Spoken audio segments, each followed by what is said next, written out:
الحمدللہ رب العالمین والعاقبۃ للمتقین والصلاۃ والسلام علی رسول الکریم اما بعد۔ باتیں اسی باب کے تعلق سے کہ جس میں بنی اسرائیل کے کچھ واقعات کا بیان ہوا ہے۔ حدیث نمبر ہے 3454۔ عبداللہ بن عباس رضی اللہ عنہما بیان کرتے ہیں، لما نزل برسول اللہ صلی اللہ علیہ وسلم، کہ جب اللہ کے رسول صلی اللہ علیہ وسلم پر نزع کی حالت طاری ہوئی، یعنی آخری وقت آیا تو آپ بیمار پڑ گئے، آپ کو بخار کافی آ رہا تھا۔ کر یترو خمیصۃ علی وجہہ، تو آپ اپنی چادر کو بار بار اپنے چہرے پر ڈالتے تھے۔ بخار بہت شدید تھا آپ کو، تو ایک طرح سے بے چینی آپ کو ہو رہی تھی، تو چادر کو بار بار اپنے چہرے پہ ڈال رہے تھے۔ نبی کریم صلی اللہ علیہ وسلم کے آخری ایام کا یہ عالم تھا۔ اس میں کئی چیزیں سمجھ میں آتی ہیں۔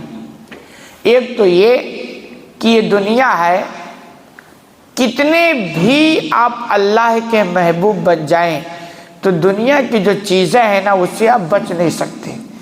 بیماری ہو گیا، دکھ سکھ ہو گیا، اور دنیا کی جو ساری چیزیں ہیں، یعنی یوں کہ یہ دنیا آرام کی جگہ نہیں ہے، آرام کی جگہ جنت ہے۔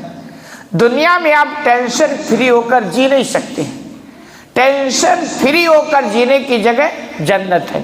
اسی لیے جب آپ دیندار بنے تو یہ سوچ کر نہیں کہ میں دیندار بن جاؤں گا تو اب میرے اوپر دنیا میں کوئی تکلیف نہیں، کوئی پریشانی نہیں، کوئی مصیبت نہیں، کوئی بیماری، یہ تصور نہ قائم کرے۔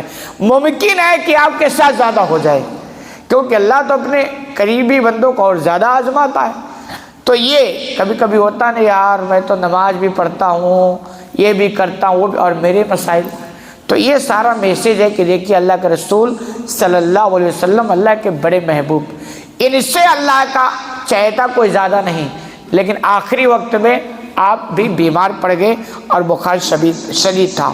دوسری چیز یہ کہ اچانک موت سے ہر مومن کو پناہ مانگنی چاہیے۔ کسی کی اچانک موت ہو جائے تو اس پر کمنٹ نہ کریں، یہ آپ کا کام نہیں ہے کہ یار اس کی اچانک موت ہو گئی، اس کا مطلب وہ ایسا تھا، بس یہ نہیں، کیا پتہ اسے کچھ موقع مل گیا ہو، آپ کو کیا پتہ۔ اچانک موت سے پناہ اس لیے مانگنی چاہیے کہ اچانک جب بندے کی موت ہوتی ہے نا تو اسے سنبھلنے کا موقع نہیں ملتا ہے، توبہ استغفار کا موقع ملتا، حساب کتاب لین دین، یہ ساری چیزیں۔ موت کے جو آثار ہوتے ہیں وہ جب پہلے بندے پر آتے ہیں تو اسے سنبھلنے کا موقع مل جاتا ہے۔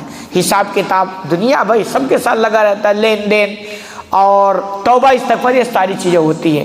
تو ہمیشہ اللہ سے دعا کریں اچانک موت نہ آنے کی، یعنی موت تو آئے مگر اچانک نہیں، اور اگر کسی کی آ جائے تو اس پر کمنٹ نہیں۔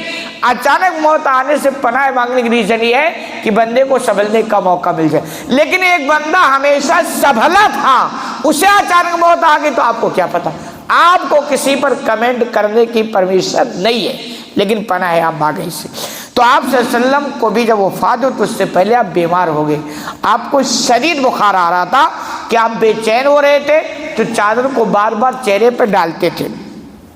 فَإِذَا اغْتَمَّ كَشَفَ عَنْ وَجْهِهِ، جب شدت بڑھتی تو آپ اس چادر کو چہرے سے ہٹا دیتے، یعنی کچھ ہلکا پن ہوتا تو چہرہ ڈھکتے، کچھ زیادہ گھٹن محسوس ہوتی، تکلیف محسوس ہوتی تو چادر کو چہرے سے ہٹا دیا کرتے۔ یہی ہوتا آدمی جب بے چین ہوتا، بخار وخار ہوتا تو آدمی کو کہاں چین ہوتا۔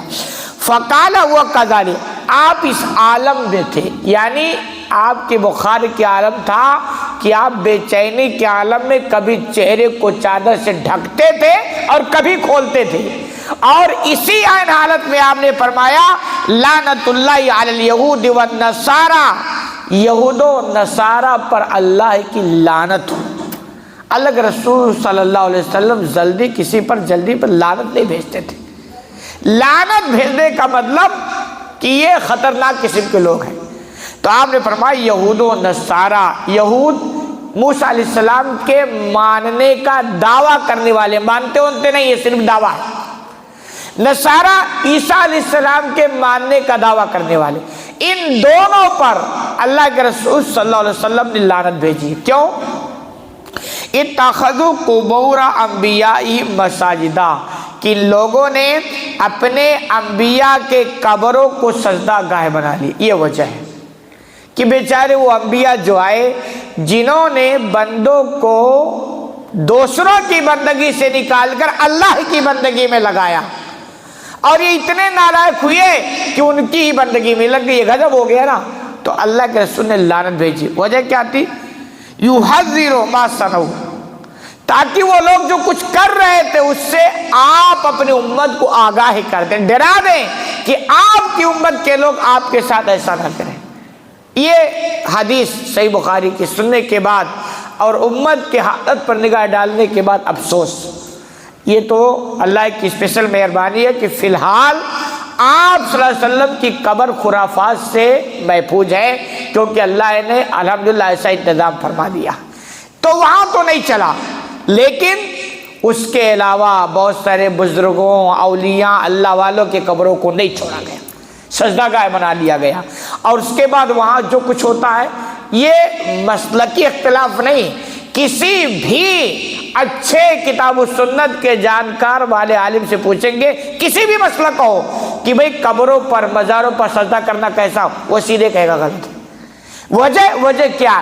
کہ جب کسی چیز سے دنیا طلبی جڑ جاتی ہے، دولت اور مال کے حصول کا ذریعہ بن جاتا ہے، وہ خرافات ختم نہیں ہوتا۔ کسی بھی مسلک کے عالم سے پوچھو یہ مزاروں پر جو عورتوں کی بھیڑ ہوتی ہے کیا درست ہے؟ سب نہیں درست ہے۔ پھر وجہ یہ کہ انکم کا ذریعہ انہی سے زیادہ ہوتا ہے، اور خرافات بھی انہی سے زیادہ ہوتی ہے، اس لیے اس پہ روکنا بڑا مشکل ہے اور حالات بڑے خراب ہیں۔ تو اس سے آپ صلی اللہ علیہ وسلم نے اپنی امت کو آگاہ کیا ہے کہ انبیاء کے قبروں کو سجدہ گاہ نہیں بنانا چاہیے، وہ میلے ٹھیلے کی جگہ نہیں ہوتی ہے، وہ قبر ہے، اللہ کے نیک بندے اس میں ہوتے ہیں، لیکن اس کا یہ مطلب نہیں کہ آپ وہاں جائیں، ان کی بندگی کریں، ان کو سجدہ کریں، ان سے ہی مانگنا شروع کر دیں، ان سے اپنے مسائل کو رکھنا شروع کر دیں۔ اس کی پرمیشن اسلام نے انسانوں کو نہیں دی ہے، یہ ساری چیزیں صرف اللہ کے لیے ہے۔ اللہ رب العالمین سے دعا ہے کہ الہ العالمین تمہیں کہنے سننے زیادہ عمل کرنے کی توفیق عطا فرما۔